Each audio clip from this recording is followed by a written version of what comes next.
ఎంత ప్రశాంతంగా ఉందో చూడండి. ప్రకృతి, మేఘాలు, చక్కగా చెట్లు, ప్రశాంతమైనటువంటి వాతావరణం. శివుడు చూసాడా అండి ఎంత బాగుందో. అవునండి, నాకు ఎప్పటి నుంచో డౌటు, శివుడు పైన చంద్రుడు ఎందుకుంటాడండి? రోజుల నుంచి డౌట్ అండి నాకు. శివుడు పైన చంద్రుడు అలాగా చంద్రవంకలాగా ఉంటాడు. దానికి ఏదైనా స్టోరీ ఉందా? దానికి చాలా పెద్ద స్టోరీనే ఉంది. అందుకే అంటారు శివుడి పైన చంద్రుడు ఉంటారు కాబట్టి ఆయన చంద్రశేఖరుడు అని కూడా అంటారు. సో దానికి స్టోరీ ఏంటంటే, ఒకనాడు దక్ష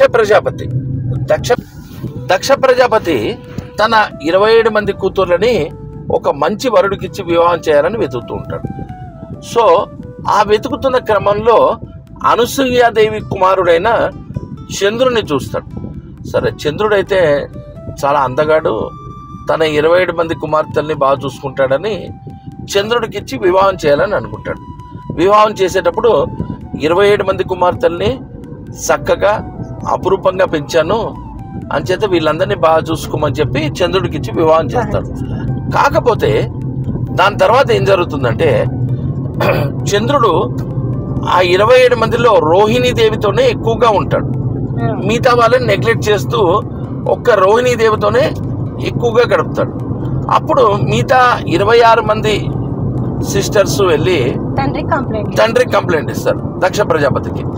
నాన్న రోహిణి అక్కతోనే ఎక్కువగా ఉంటున్నాడు, మాతో సరిగా ఉండట్లేదు అని దక్ష ప్రజాపతికి 26 మంది అక్క చెల్లెళ్ళు వెళ్ళి కంప్లైంట్ ఇస్తారు.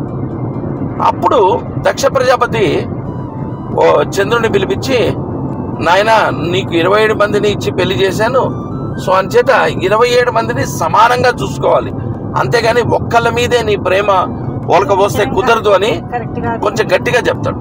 అప్పుడు చంద్రుడు ఏమంటాడంటే, మామ నువ్వు నాకు పెళ్లికి చేసావు, అంతటితో నీ బాధ్యత తీరింది, ఇది నా అంతరంగిక విషయము, ఈ విషయంలో నువ్వు కల్పించుకోకూడదు అని చెప్తాడు.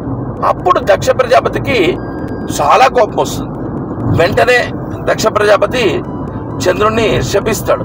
నువ్వు రోజు రోజుకి క్షీణించిపోయి అంతరించిపోవుగా కానీ శపిస్తాడు. అప్పుడు చంద్రుడు ఆ శాపం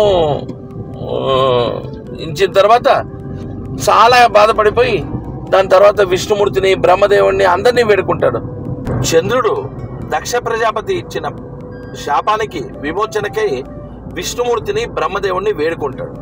బ్రహ్మదేవుడు, విష్ణుమూర్తి దక్ష ప్రజాపతి ఇచ్చిన శాపానికి మేము విమోచన చేయలేమని మహాదేవుని ప్రార్థించమని చంద్రుడికి సలహా ఇస్తాడు. అప్పుడు చంద్రుడు మహాదేవునికై ఘోర తపస్సు చేస్తే మహాదేవుడు ప్రత్యక్షమై దక్ష ప్రజాపతి ఇచ్చిన శాపాన్ని గ్రహించి చంద్రుడికి అభయం ఇస్తాడు.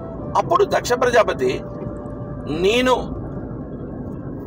చంద్రుడికి శపిస్తే మీరు ఎలా అభయం ఇస్తారని చెప్పి మహాదేవుడితోనే వాగ్వివాదం జరుగుతుంది. అప్పుడు బ్రహ్మ విష్ణువులు కల్పించుకుని అందరికీ సృష్టికి మూలం మహాదేవుడు ఉన్నాడు కాబట్టి మహాదేవుడిని మాట నెగ్గాలి, అదేవిధంగా నీ మాట నెగ్గాలి అని చంద్రుని 2గా విభజించాలని చెప్పి, అప్పుడు దీనికి ఒక పరిష్కారంగా మహాదేవుడు ఏం చెప్తాడంటే కనుక 15 రోజులు దక్ష ప్రజాపతి ఇచ్చిన శాపానికి నువ్వు గురయ్యి మిగతా 15 రోజులు నేనిచ్చిన అభయానికి నువ్వు పరిపూర్ణత చెందుతావని చెప్పారు.